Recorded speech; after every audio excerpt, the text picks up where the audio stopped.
You're finding opportunities there that you wouldn't necessarily be able to see on the open market. You know, if we put a property on for sale, we get an offer. Within a month, we're completing on the sale. There's no limit to how much you can bid up to. In the past, we've seen prices go way, way, way above their guide prices. Welcome to this week's episode of Wealth Talk. My name's Christian Rodwell, the Membership Director for WealthBuilders, joined today by our founder, Mr. Kevin Whelan. Hello, Kevin. Hi, Chris. Good to be with you again, and a fascinating subject this week. The number of podcasts that we've done, Kevin, many of them have been around property, but never have we touched on the strategy around auctions, which is what we're talking about today. And we've got a fantastic guest who is Ruben Selvayanayagam, who has been doing this for some time, certainly been in property for 20 years now. Like many people in property, Kevin, the last few years, it's become a bit tougher. So those traditional methods, legislation changes, COVID, market conditions, people have had to start thinking a bit more creatively. And that's certainly what Ruben's been doing. Yeah. Did you manage to get that out okay? I'll edit that out, don't worry. Anyway, you're absolutely right, Chris. In any event, you have to be more creative and continually keep the creative juices flowing, because what worked before doesn't work again. In so many examples, so many businesses have been affected by economic events that are unpredictable, and COVID being probably the most devastating one, the black swan event. Nobody could predict, nobody predicted, and of course there'll be another one. We've got a government change coming up, so that there'll be a need to pay attention to things that over which you have no control, to then see how it reflects and changes the things that you can control, which are always going to be around your leverage, how you spend your finances, where you apply your intellect, who are the relationships you seek out to build, what software, systems, something new that's coming out, and how do you focus your time, and how do you give yourself time for that creativity to flourish. And we're fortunate in WealthBuilders, well, we do, right? So I'm constantly fascinated with what people do, and that's how I discovered Ruben. It's like, that's clever. He's got a whole bunch of businesses like a sausage roll wrapped up in an auction. It's like, this is clever stuff. There's property selling, there's auctions, there's buying in cash, there's investors. There's probably more layers. So it's probably a Swiss roll, right? He's got an economic Swiss roll on the go here. And I always admire creativity when it comes from a place of genuine entrepreneurialism, genuine integrity, and willing to share it. And the fact that he's come on the podcast and is willing to share, to me, is an interesting thing. So yeah, and it's actually Ruben's first podcast interview, so he's done a great job. And I ask him all the questions from someone perhaps who's brand new to the auction experience. And we're focusing on this episode on how to maximize your returns from buying from auctions. But actually, we've recorded a separate episode which will come out in the next couple of weeks, which focuses on how to maximize your returns when selling at auction. So today, focusing on the buying, and probably time for us to head on and hear what Ruben's got to say. Ruben, welcome to Wealth Talk today. How are you? Yeah, I'm good, thanks, Christian. How are you? I'm fantastic. And where in the world are you today? I'm based in South London, so I don't think we're too far from each other, right? Ruben, it's great to have you on. And it's a topic that we have never discussed before in Wealth Talk. So you are the privileged guest to tell us all about auctions. And we're going to actually split this into two podcast episodes. And today we'll be focusing on how you can really maximize your returns when buying at auction. And then we'll do a separate podcast in the next couple of weeks about how to maximize when selling. Does that sound all right? Sounds good. Okay, great. So let's kick off and find out a bit more about where did your intro to property begin? Okay, so I've been involved in property since around 2006. I originally studied law, finished that in the early 2000s, and was doing various different jobs. And I kind of fell into property through James, who's now my business partner. He was doing a lot of kind of residential buy-to-let. And I started tapping into that as a bit of a side hustle. I'm not sure if that's the right way of calling it. Wasn't meant to be my kind of full-time occupation. And then it ended up just gradually taking over. And then I moved again into buy-to-let, mainly in the East Midlands. So I was doing that for quite a few years, the kind of traditional model of buying, refurbishing, refinancing onto kind of long-term buy-to-let. And then I did a bit of traveling, came back. This was kind of at the height of the recession, really. I kind of thought, right, I'm just going to leave the country for a little while and then come back again. When I got back, the market had changed quite a lot. It wasn't as easy to kind of do buy-to-let. And I'm quite glad I kind of took that step because, a few years later, the market started to change quite dramatically in the form of kind of Section 24. So another piece of legislation, which meant that being a landlord has kind of become a lot more tougher. So over the last kind of 7-8 years, I've really been more focused on flipping properties. So buying properties, refurbishing them, selling them, or trading them through auction, which I'm sure we'll come on to talk about. So that's where I am today, really. We set up Property Solvers back in 2005, but we didn't actually do too much with it. It was only since 2017 that we really kind of revved the engine again, and then did a lot of kind of direct to vendor marketing. And then during the pandemic is when we all launched our auction house as well.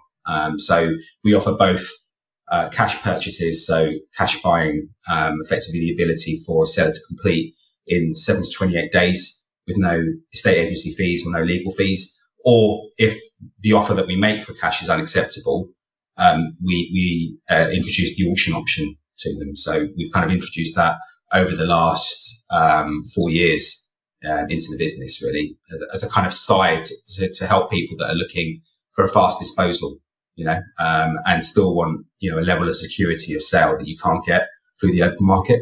Of course, we're going to focus on the auctions today, but I am keen because when I first started in property, I was sourcing deals. I'd love to just pick your brain, Ruben, for anyone who's in the early stages of property. Perhaps they don't have the money to buy property, but they're looking to source and find deals. What are some of the ways that you go about that? Are you very much online leads, or are you putting leaflets through doors, or a combination of all of these things? I've tried it all, to be honest. When I first started out, it was the days when you could put, I know there's some companies that are out there and buyers that are doing it. You can put adverts in the back of newspapers. I'm not sure how well that works now, but it used to generate a lot of inquiries, and it was quite easy to set up, These days, it's not so easy to kind of set yourself up as a property source. You've got to go through quite a few legislative hoops. We spoke to a lady called Tina Walsh recently from the National Association of Property Sources. And one thing you've got to realise when you're a sourcer is that you're actually an estate agent, and you've got to comply with a range of different rules and regulations that a lot of sourcers don't realise they have to. Not only do you have to kind of jump through all of these kind of administrative hoops, but you've also then got to go out and look for deals. And it's not that easy.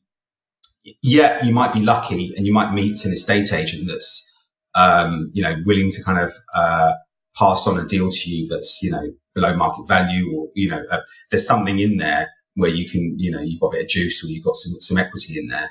But really an estate agent's job is to maximize the price that they achieve for the seller. So the best way to do it really is to go out there and network. Leaflets is a really good one. You've got to be quite committed to it. I think if you go out and deliver 10,000 leaflets and expect the leads to flow in, that's not really a realistic approach. You've got to be quite consistent.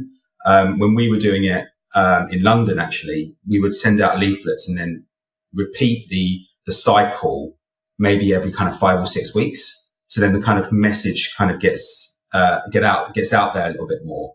We mainly do kind of online marketing. So, SEO, pay-per-click, Facebook marketing. And that's kind of how the industry has changed. But the problem there is that it's very expensive. It's quite, it costs a lot of money to kind of, if you're building a website, and putting out content, that kind of thing, yourself, Christian, it's not easy, and it's a lot of hard work to kind of get it going. Pay-per-click, it's great. It can be a really good source of leads, but then you've got a lot of competition as well. And that pushes up the prices, of kind of clicking. There's things like Facebook as well, which is not bad. It's just that the quality of the inquiries you get is not as good. But yeah, it's really a mixture of online and offline that we do nowadays. But if I was starting out, I would probably go to as many networking events as possible, because you can kind of meet people there, who might be doing it and will give you some ideas. Maybe start small, do some small scale leaflet campaigns in your local area. Get to be known, in the area as the kind of local property buyer who's, active. It's a case of just kind of seeing what opportunities come your way. I think the more you put yourself out there, the more likely you are to kind of attract the right kind of opportunities, I think. And kind of sitting at home behind a computer screen is probably the best way to go. No, those are good tips. Thank you. And of course, you've been doing this for a long time. So you've now, you are attracting, I'm sure, a good number of leads. And of course, one of your promises is that you can turn these around and you can sell these pretty quickly, right? So sometimes within as short as 7 days or 28 days. Yeah, I mean, that's the main benefit of people using us for the quick cash sale option. We are able to turn around sales because we use cash funds to purchase properties. So we're effectively bypassing a lot of the hassles and stresses that come with an open market sale, or even an auction sale, to be fair, because we can make an offer and genuinely complete on that sale, which is not always possible. It means we take a few risks because, we're not able to kind of investigate the ins and outs of the property. And the seller does have to make a bit of a trade-off because they're accepting an offer that's genuinely below the market value. So yeah, there's kind of pros and cons with that, but yeah, you are able to complete a lot quicker than what is normal out there, quite considerably, to be honest. But then, we've got that second option, which is the auctions, which is kind of a halfway between an estate agency sale and a quick cash sale. So the way we always approach it is we have a conversation with the seller and just say, look, when do you actually need to sell this property by? What are your objectives? And then we can kind of build a solution around that rather than just kind of say, okay, well, this is our cash offer, take it or leave it. If we feel that they've got more time to be able to sell the property, we'll say, well, why don't we put it up for auction? Because we can get a number of investors involved. We can, really drive up the price. And sometimes if you see these prices going way above the market value even, so it ends up being a really good result for sellers. Yeah. So let's look at the auctions then in a bit more detail now then, Ruben. And memories of auctions, right? Big room, lots of people sat there, raising their card in their hand. Are things still like that, or has the online world taken over now? The online world has pretty much taken over. I wouldn't say it's 100%, but I would say it's a good proportion of the online, the auction market at the moment. That's changed quite a lot since COVID.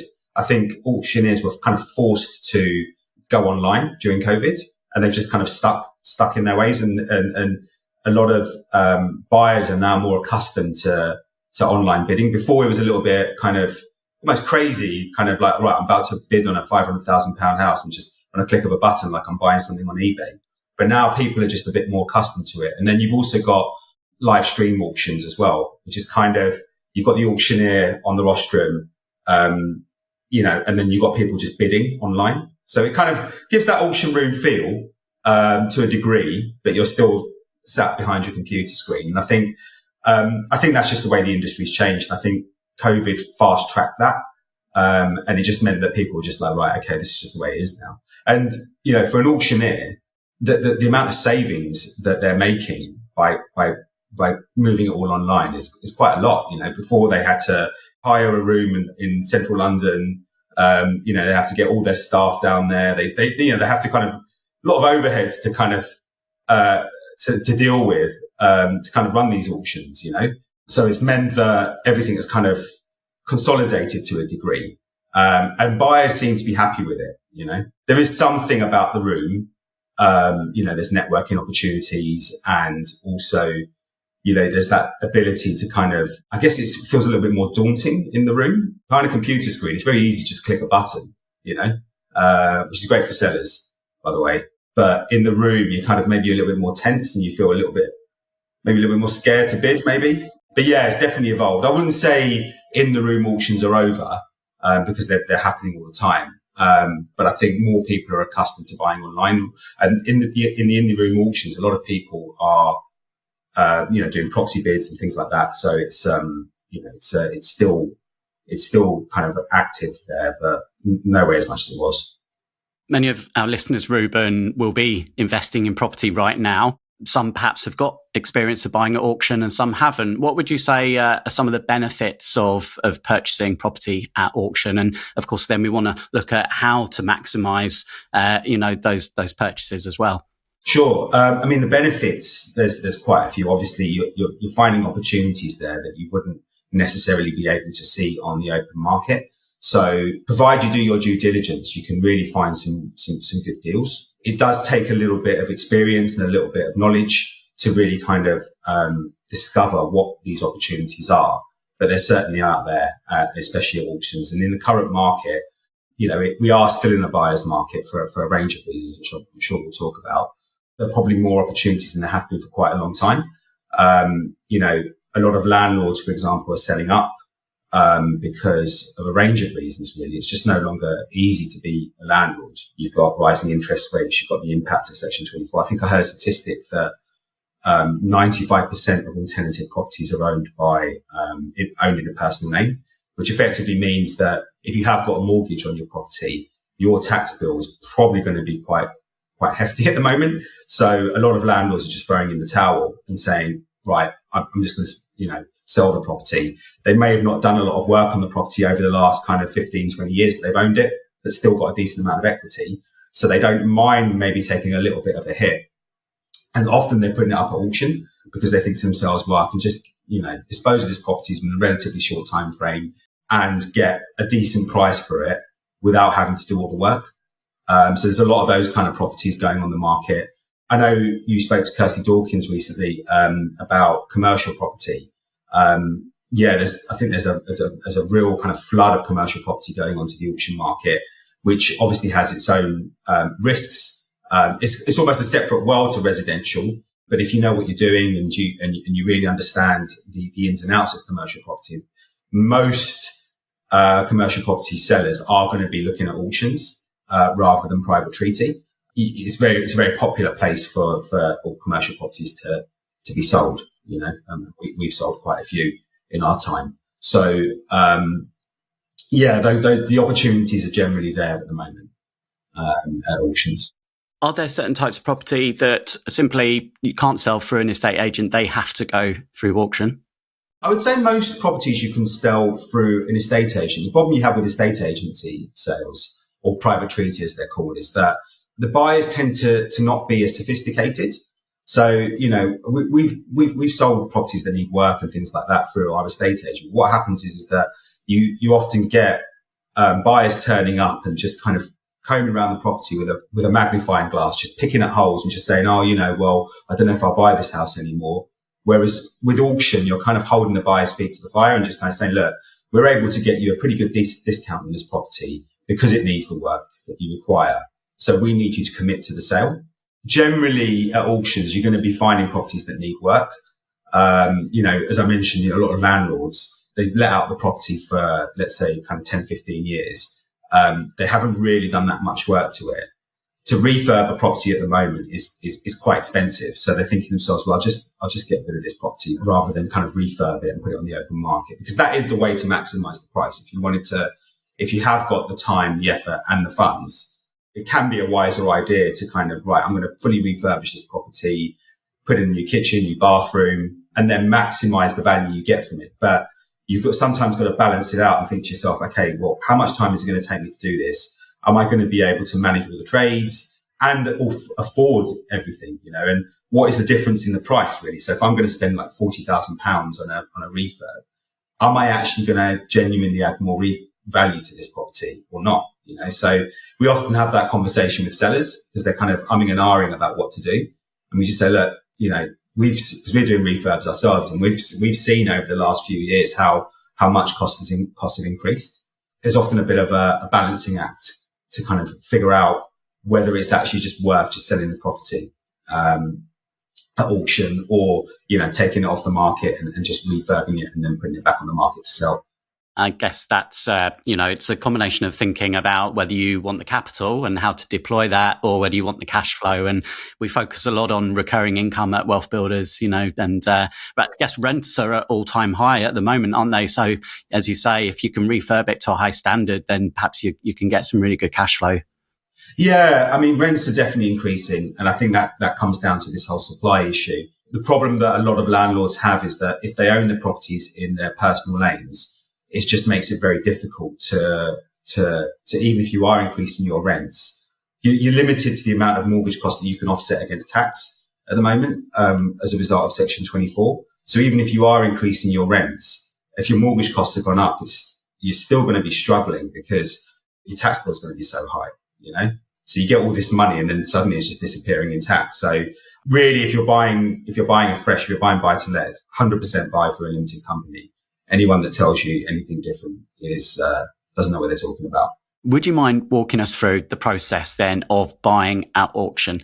So first step, I guess you've got to register with an auction house. So with Property Solvers Auctions, what's the process for someone to be able to purchase a property that's in auction? Yeah, so we obviously have our own property portal, but we would market properties on Rightmove, Zoopla. We've got UK's largest LinkedIn group as well.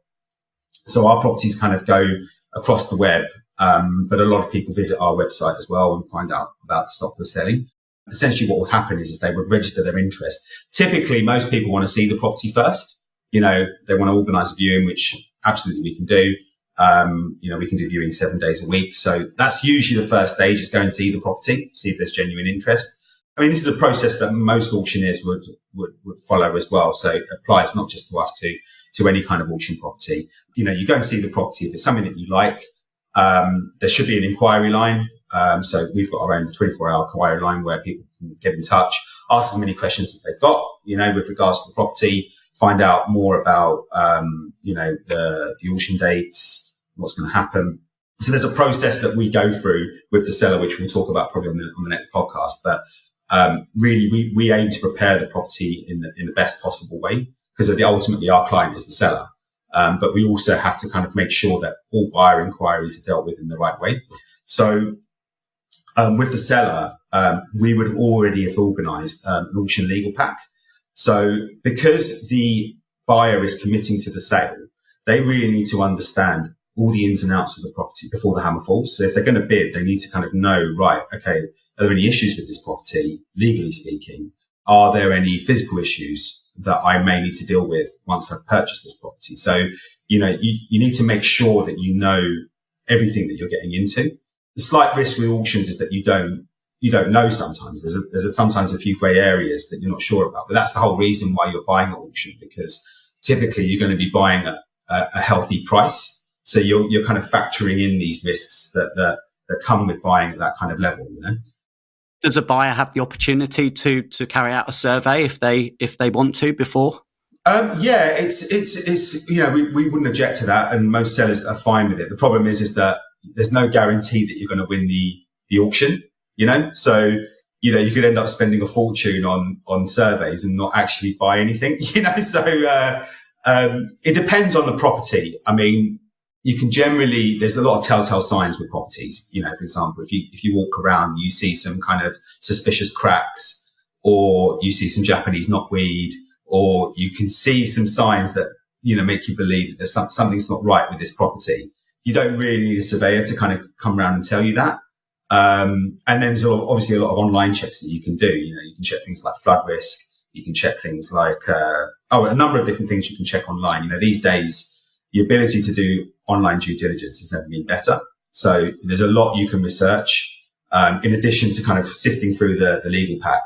A surveyor might be needed if, for example, you've got a property and you're thinking to yourself, okay, well, maybe I can convert it, or maybe it's a commercial with a residential, and you're thinking to yourself, okay, is there a permitted development opportunity here? What would I be able to do with, you know, extending it and things like that? So you might want to get a surveyor to just kind of make sure that you can do it. But especially if it's a property that's going to be popular at auction, you know, you can end up spending the money and then not winning at auction. But I guess that's a risk you take to be part of the game, I guess, you know. Yeah, and again, just asking as a novice really in this area, do you have any, as a buyer, do you have any indication how popular this property might be until you actually begin?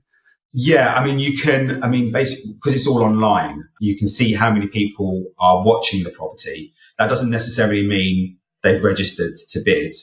usually when someone's registered to bid, they'll be watching the property, which means that we'll be sending them out email alerts with regards to, when the auction is coming up, and also once the auction started, what other bids are happening. It's almost like the traditional auction room. You kind of see how many people are raising their hands. It's a similar kind of thing. It's all digital these days, and you can't actually see their faces.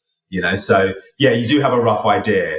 And usually we would advise buyers and just say, look, we've had a lot of interest in this, because what often happens is a buyer will call us and say, well, I'm really interested in this property. Can I make a pre-auction offer? And we're obliged to pass that on to the seller. So, if a buyer comes up to us and says, okay, well, I want to offer 100,000 on this property that's got a guide price of 105, we can kind of say, well, we'll put it to the seller. But by and large, we're going to say to the seller, look, take it to auction, because we've got quite a few people interested here, and I think we can drive the price up a little bit more. And still the buyer is getting a good deal. It's at the end of the day, the buyer's kind of thinking to themselves, okay, maybe I can try and nab this one for a little bit lower than the guide, And sometimes sellers accept it because it does mean that we can get going with the sale. If we put a property up for sale in week 1 and we get an offer, within a month we're completed on the sale. So for the seller, it's great. They've got a price that they're happy with, buyer's happy. So kind of a win-win. Yeah. With the auction software, Ruben, if I was perhaps, I'd registered, I'm logging in, there's a couple of properties that I know I want to bid on. With buying stocks online, you can put stops in. So you can say maximum price, do you have that ability as well? So you could almost have the software to go up and automatically bid until a certain price? Yeah, it's called proxy bidding. It's a similar kind of thing to the stock market. That's the thing with auctions. It's there's no limit to how much you can bid up to, and the property is sold once it's hit its reserve price. So, but we've seen not so much over the last couple of years, but in the past we've seen prices go way above their guide prices, and we're quite realistic with our pricing as well. We don't tend to price really low in order to attract a lot of interest and things like that. We kind of say, look, this is what we feel we're going to sell this property for, and often that's what buyers and sellers both agree on, and then we can kind of try and push the price up as much as we can. But often it comes down to how much demand there is for that particular property, and how much opportunity there is, So, if it's a property that's in a really good location, there's potential to add value in different kind of ways, then you're going to get a lot of buyers coming in and probably a bit of a bidding war happening. But there's no actual limit to how much people can bid up to. So say, for example, you said, okay, the most I'm willing to pay for this property is, to use our example before, £100,000. Then that's it. You can say, right, that's going to be my top. That's it. I'm going to sit back and just see if it goes above that. I'm out. You can do that. And when that virtual hammer comes down, what's the commitment then on the buyer side? Okay, so we've got 2 different types of auctions. The first one is the 28-day unconditional sale. And that's the traditional auction. So the hammer falls and you've effectively exchanged contracts. So you have to pay, as a buyer, you have to pay a 10% deposit, a reservation fee, and then you have 28 days to complete on the sale. So that effectively means that you have to get the sale done. Sometimes buyers delay things once they've exchanged on the completion, but then there are financial penalties. So for a seller, it's good because even though they're probably taking a bit of a hit on the price, it just means that the sale is going to get done. There's not going to be this faffing around or toing and froing between solicitors and buyers, kind of gazundering and all that kind of stuff. It's going to be a firm commitment to purchase. It's very, very, very rare that a sale falls through after an unconditional exchange. And so just a question there, if the buyer does default and doesn't end up purchasing, who gets that 10% deposit? It has to go through some legal shenanigans, but effectively the seller can keep it. Yeah, effectively, long and short story. But, often if you go up to a buyer and just say, well, you're about to lose quite a hefty sum of money here, the buyer will find a way.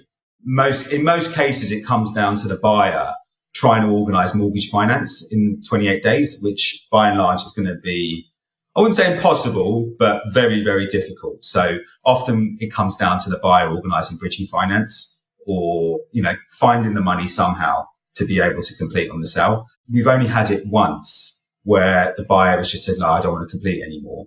And then we ended up taking the buyer, well, we ended up taking legal action, and effectively the buyer paid a penalty, so it wasn't good for the buyer that pulled out, basically. So if you are buying, realize that you are genuinely committed to purchase. If you're exchanging contracts, it doesn't get more secure than that, So looking at our sort of checklist of how you can maximize your returns when buying. So doing your due diligence is definitely the first part.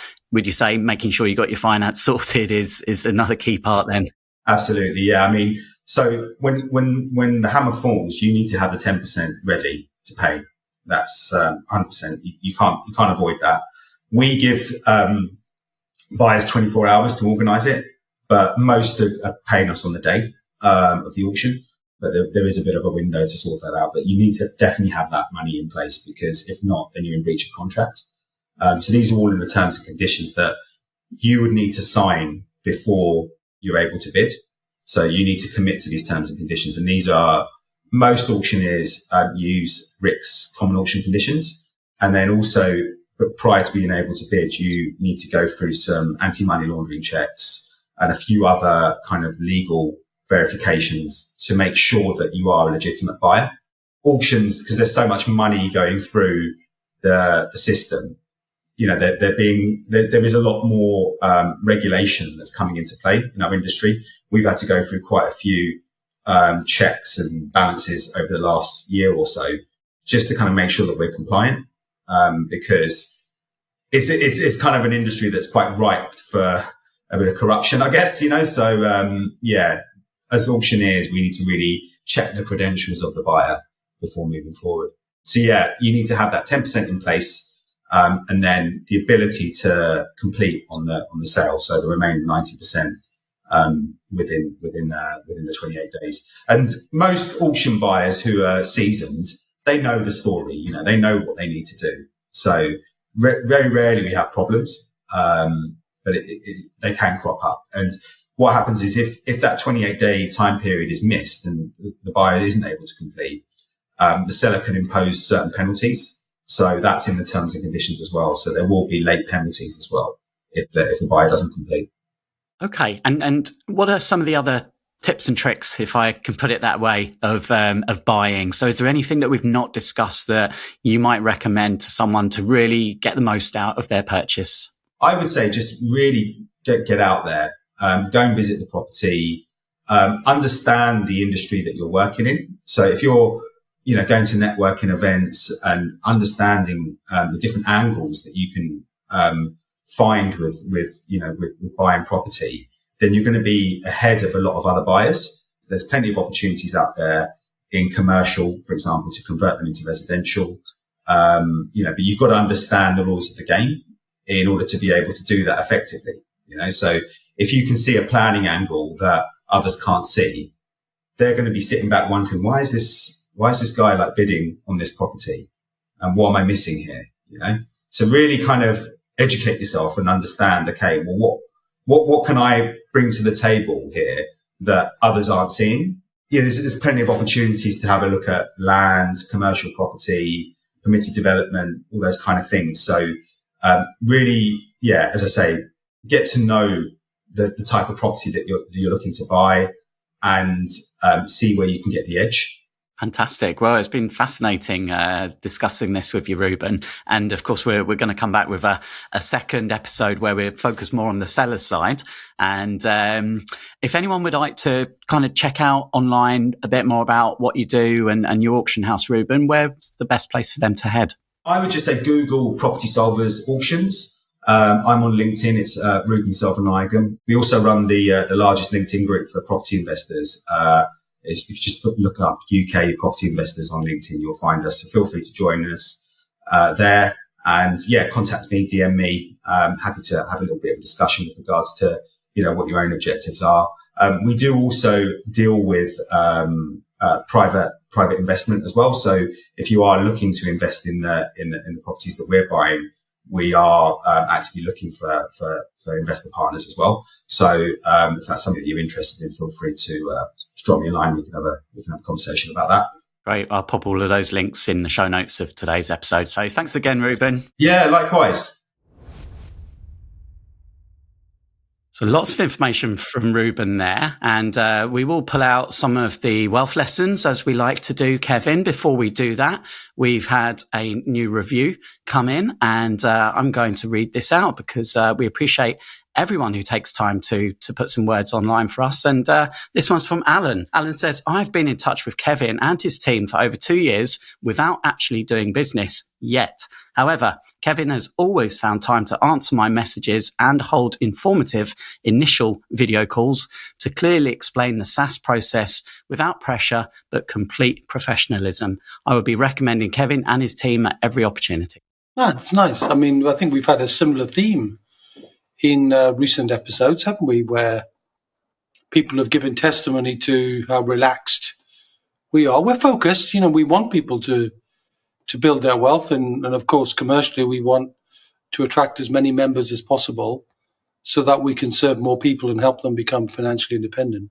SaaS is one of those tricky things that takes a while to get your head around. So we know that sometimes can take, how long has it been? 2 years, you say? We'd certainly expect the wheels of circumstance to have changed in 2 years. So 2 is unusual. A year is not uncommon. But if you think about, 2 years ago, 3 years ago was COVID, right? So 2 years ago, all sorts of things can change. Job changes, property changes, tax changes. So many different things can conspire to hold people into a place where they just can't give themselves time to do that. And there's a time for everyone because you can't build wealth unless you give it time. You have to give yourself the freedom to be able to explore new things. And it's interesting that auctions are not new. They've been around, forever, haven't they, really? But the way they're being done now is fascinatingly different. I bought a property at auction, Chris. I remember I was in the room, with the auction going, all said and done, bomb, and the gavel comes down and off you go. And I remember buying a property, and the auction was a relatively small one, but I enjoyed the experience. I thought, wow, I've been to some big ones as well, just for the experience of them to see what happens. And I can definitely see that in some cases, the energy in the room and the FOMO in the room can artificially inflate the value. So the whole auction process is like any method of finding property. You remember the 7Fs? So we don't need to repeat that. You can put a link to the 7Fs, I'm sure, but certainly finding property for the 7Fs of property is the number one thing. So unless you find things, you can't go on to fund them, fix them, fill them, flow them, and get freedom from them. I'm sure I missed one out, but that doesn't matter. The point is the creativity of finding property and then funding property becomes a flow that if you get it right, constantly finding, constantly funding, constantly finding. It's a bit like a dance. It's quite entrancing. It's like infinity, it just keeps going in an elegant way. But you have to find. And with so many people who've entered the property market, finding is getting harder. So tapping into things like auctions and many other ways, the creativity I think you mentioned on sourcing, Chris, that's a way of finding. I know you gave that a go initially. I know you found it wasn't for you, but there's some skill there, right? Skill and creativity of doing whatever you need to do to discover people who are motivated to sell, and then you can become the buyer. So auctions are just a way to do that, and it's an interesting adjunct to his business, isn't it, that he finds properties that people want to sell, but says, hey, we can either buy them off you in cash and you get a quick sale, or you could get more and you could do it in auction. And in auctions, you've got 28 days to complete. And we're now seeing some of our SaaS clients buying at auction, Chris. So who'd have thought you could turn your pension into something that you could apply and immediately, not immediately, within 28 days, use as a source of funding. But all of these are predicated on the idea you must do your due diligence ahead. If you're going to buy at auction, you must prepare. You must visit the property, in my view. You must check the legal pack, undoubtedly. You must get your comparables and set yourself a absolute financial limit that you will not go beyond, and don't get sucked in to, the feeling, whether it's in the room, on a Zoom, streaming, whatever it would be. It's important to stick to your due diligence process and not get emotional about it, not get FOMO about anything, but keep to good, solid financial principles. Now, that was a really interesting, I guess, share from Ruben. And yeah, it's interesting. And maybe we'll get a lawyer in along the line, Chris, to talk about some of the legalities and how to protect yourself at auctions as well. So we give a good balance to the selling and the buying and the legals and the rigor that all of us must employ when we embark on building wealth in areas where perhaps we're relatively new. It's interesting, Chris, that I've been also once with my father-in-law. He's unfortunately died now. We went to a number of car auctions. He fancied himself as a bit of a dabbler, and and we bid on some cars. And now I follow the British car auctions, the BCA as they're known. They don't have any live auctions anymore.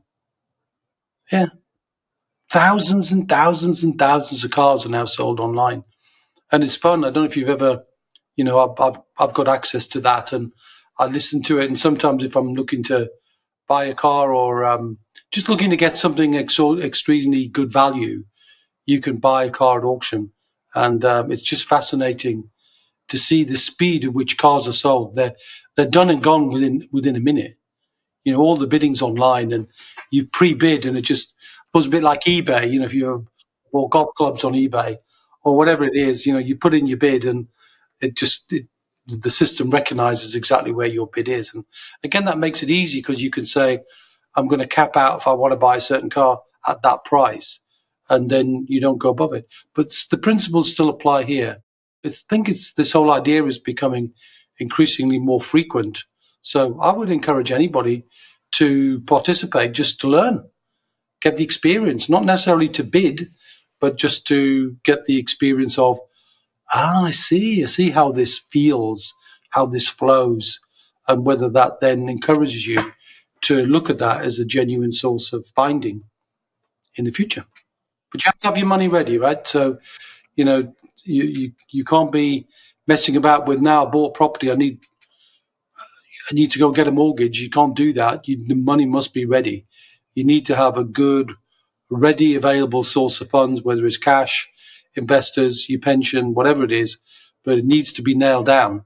Otherwise, if you miss out on an auction, you're going to lose your deposit. So to summarize there, I guess, be prepared, make sure you know what your limit is. Ruben said it is a buyer's market. There's plenty of landlords now that are getting tired. They're selling off. They're taking that capital appreciation. So there are some deals to be had. And access to perhaps a wider range of properties auctions as well than you might find traditionally. And there's slightly more risk, of course. However, that's in exchange for the opportunity to get a better deal. Well, there's risk in everything. There's no risk-free investment, doesn't matter how you frame it. Everything carries risk. But as Mr. Buffett would say, risk is when you don't know what you are doing. So the risk is always in you as the investor.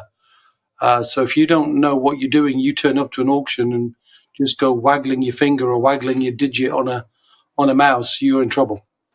So we hope you enjoyed listening to today's episode. Don't forget, we will be back with Ruben in a couple of weeks or so, and we'll be focusing on the selling side. So how to maximize your returns from selling at auction.